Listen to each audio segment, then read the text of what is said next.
Chapter 8. Caden. Last night was the first time I'd slept soundly, without waking every few seconds thinking I was home with my parents, and then dreaming I was in my own apartment, and panicking because I wasn't used to being alone. However, last night I'd snuggled up to a hard chest, buried my nose in it, and woke to a magnificent man. With the exception of last night, I hadn't had a sound sleep since I'd moved away from my parents' home, and that reminded me that my mother had been calling me. It appeared she missed me having dinner with them. I try to keep up with our family dinners, but it's becoming impossible with my schedule, I thought, as I drove to the coffee shop. The lights were on, and Lane, as usual, had gotten there before the ass-crack of dawn. He had been used to those hours because of Scott, and when he'd worked at the local hospital he'd been on call, but now his hours were a little saner. He and Lane would leave at the same time. Scott to Grayle's to feed Amy and take care of her, and Lane to my shop to help me organize things, and hopefully we'd both get some time to be with our men. Now for the hard part. I opened the door and Lane glanced up. "You looked rested, Cade." He hugged me. "You smell good too. A new shaving lotion?" "No. I spent the night with Gray, and no, we didn't do anything. I was too tired, because you wouldn't let me go home without the storeroom being organized. It took me hours for that." I pulled away from his arms. "And who is working for whom? I'm the boss the last time I checked, and I'm not supposed to work this hard." "Said who?" "Your mother. I bet she could do what you did in less time. Face it, Cade, you never had to do any physical work in your life. You're probably still bringing your clothes to your mother's for her to launder." I smiled because Lane was right, but I wasn't about to tell him that I forgot to pick them up and I had run out of underwear and didn't have time to stop at my apartment. "You'd better bring some things over to Gray's place because you have on the same soiled shirt and pants from last night," Lane observed. I glanced down at my appearance. Not a good look for the owner of an up-and-coming, and the most popular business in town. You never know who may pop into this place, I thought. I shrugged my shoulders and smiled. The way I felt, nothing was going to drag me down. "I think there are some polos hanging up in your office if you haven't used them to wipe off cum. If you're going to work behind the counter, then grab an apron, and you should be all set. You'd better do your own laundry from this day going forward if you're going to be sleeping at Gray's, because Scott is only washing Amy's things." "I thought that new guy you hired would be here early," I said, ignoring Lane and setting up for the morning crowd. I came to expect a large crowd from the time we opened the doors to the time we closed. It was grueling, and instead of enjoying the opportunity to make a good living, I had been dreading each day. I wondered what would give me balance, because I needed to be with Gray. That guy should have been in by now. Just when he was supposed to FaceTime me for an interview, his phone cut off and I texted him and told him to be here today. "Did you give him a time? Maybe he doesn't have phone service. Maybe he didn't have a ride.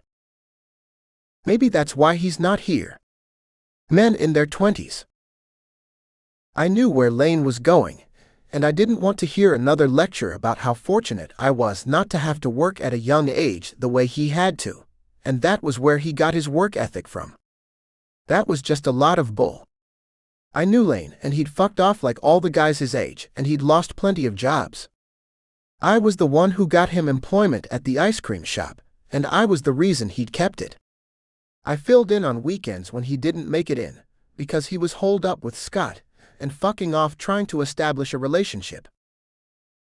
"I have to call in a favor, Lane." He glanced at me on his way to opening the door for the students who work the early shift here. After they all filed in, he walked over to me and said, "I'm having my coffee first and sweets, because I know when you talk like that, it will upset me." We sat and Lane held on to his favorite comfort coffee mug. No one washed it but him, and then he placed it where no one could find it but him. I found it one day. It had a picture of him and Scott, and I drew a mustache and lipstick on Scott's picture. He had been furious at me for weeks, but I'd begged him for forgiveness. Then he had another mug made, and from that day I'd never been able to find it. But I'd never tried because I'd upset Lane, and I didn't want to hurt him ever. I just didn't realize how a silly joke could disturb him.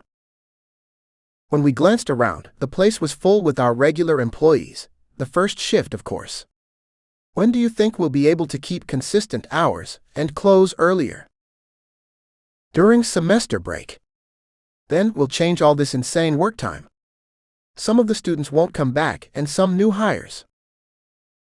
After Lane placed his cup down, I said, I need you to ask Scott to stay over tonight at Gray's. I promised Gray that he would. Lane turned to me. Why the fuck would you do that? Tonight was our date night, he said with the whine.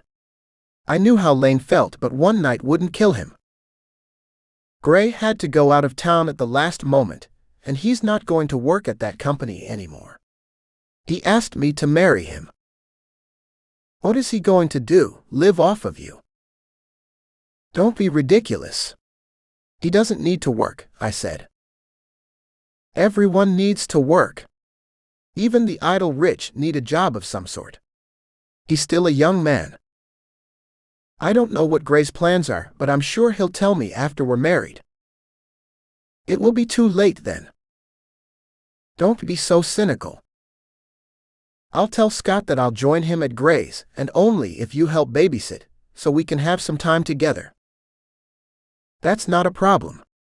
I was just getting ready to offer my help. If it's okay with you, we can close early, I asked the real boss, Lane.